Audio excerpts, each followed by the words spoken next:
what's up again? This is Hello, what's up? This is Ace again. Welcome back sa ating YouTube channel. So mga ka-Edge, hello, good morning, good afternoon, good evening sa ating lahat. So for today's video, may panibago tayong laptop na ipapakita sa inyo. Siguro baka hindi lang bago to sa inyo, pero alam ko nakikita nyo na dyan sa market. So parang papyaw lang naman, wala namang problema kapag papyaw lang. So we have here the Aspire 3. Bali napuksan na to. Pero okay lang. So Aspire 315 na A315-44P R9WX na pure silver. As you can see, mag-unbox tayo, pero na-unbox ko na to kanina. Nagkamali kasi. Linis ako! Kamali yung katangahan ko. So, ayan, open na natin. Siyempre, meron tayong first box. Sa kay Acer talaga lagi may first box yan. Tapos may second box na naman. Overprotected, parang sa jowa mo, no?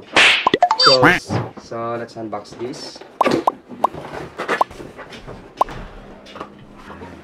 So as you can see naman guys, kapag nag-open tayo dito kay Acer, ayan, itsura niya. So, syempre, overprotected, of course. Meron tayong charger dito sa gilid. And of course, natural lang na meron tayong printed materials dito. So, tabi muna natin yan. Ang mahalaga yung review natin. Dito sa laptop na to. Side notice. Pagka pure silver niya, para siyang crystallized, kumbaga parang may glitter siya. So okay na okay ito para sa mga students natin at saka nag-work from home, and of course sa mga nagbi-business. Ayos ito para sa inyo. And then dito sa edge niya, ayun, pointed naman siya. Okay na okay. Yung exhaust niya dito sa likod. And I have noticed naman na meron tayong ports na tatlo and USB port din, at saka yung LAN port and HDMI. Meron dito sa kabila, light indicator, nandito charging indicator, and of course sa earphone jack. Hindi siya naka-separate, magkasama na sila, kasama ng mic, and meron pang USB port din dito na type A. So, ayan. Oops, nasama agad. So, itong laptop na to is naka AMD Radeon graphics and Ryzen 7. At pag-usapan naman natin ngayon yung regarding sa LCD niya. So, yung LCD niya is Full HD. So, 1080 resolution. So, maganda siya para sa mga graphics. At naka Ryzen 7 siya. So, meaning to say Ryzen 7. AMD Ryzen 7. Wow. Bango na pangalan. AMD Ryzen 7, ibig sabihin, maganda ang processor niya.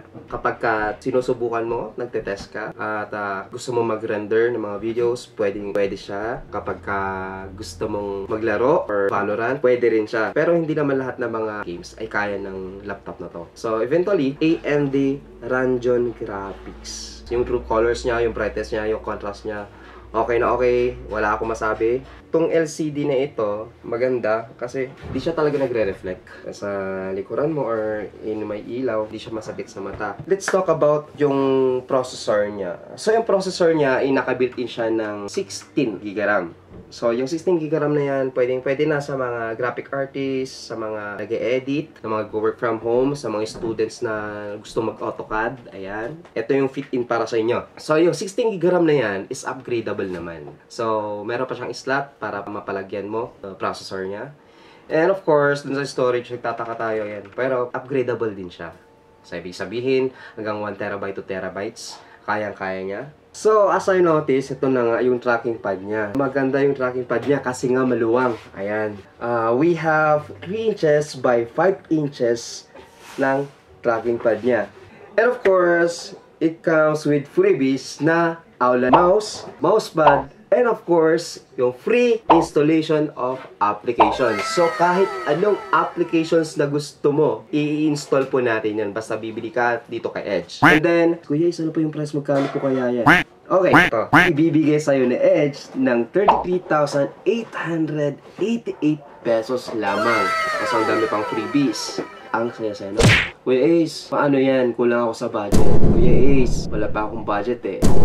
Ito lang meron ako ngayon. Sa mga estudyante, maraming magtatanong sa akin yan. Don't you worry guys. We have home credit, bill Ace, at credit card installment. So, nothing to worry about your cash basis kapag wala kayo talagang budget para makabili tayo nito ng Aspire 315.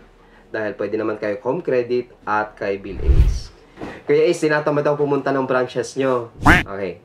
Don't you worry about that. Dahil meron tayong Shopee, meron din tayong Lazada. So, hanapin mo lang sa store natin na Edge Computer Technologies at pwede kang mag-order doon. Kuya saan kaya located yung branch po natin? We have branch 1, meron tayo sa La Trinidad, Benguet. Branch 2, meron tayo sa Session Road, Mabini Building. Sa taas lang siya ng McDo Takeout. And branch 3, meron tayo sa San Fernando City, sa Mana Mall. Ayan, sa mga Taga-La Union. And of course, dito sa main natin, dito sa Quezon Hill proper, Baguio City. Wala ka ng problema kung gusto mo ng Aspire Reef na Ryzen 7 and AMD Radeon graphics para sa mga graphic artists, sa mga working students at sa mga aspiring architects and engineers po natin dyan. Ito ang bagay sa inyo, sa mga gusto mong budget meal lang at hindi kaya ang gaming laptop. Anyway, ikaw ay isang artist o ikaw ay isang engineer, aspiring engineer and aspiring architects. And of course, sa mga architects natin at engineers at nagbabudget lang po tayo ng mga unit or pang-edit po natin or pang-AutoCAD po natin. Ito, i-offer po namin sa inyo 33,888 pesos lamang po dito lang kay Edge. Ito naman yung pinakamura dito sa Baguio.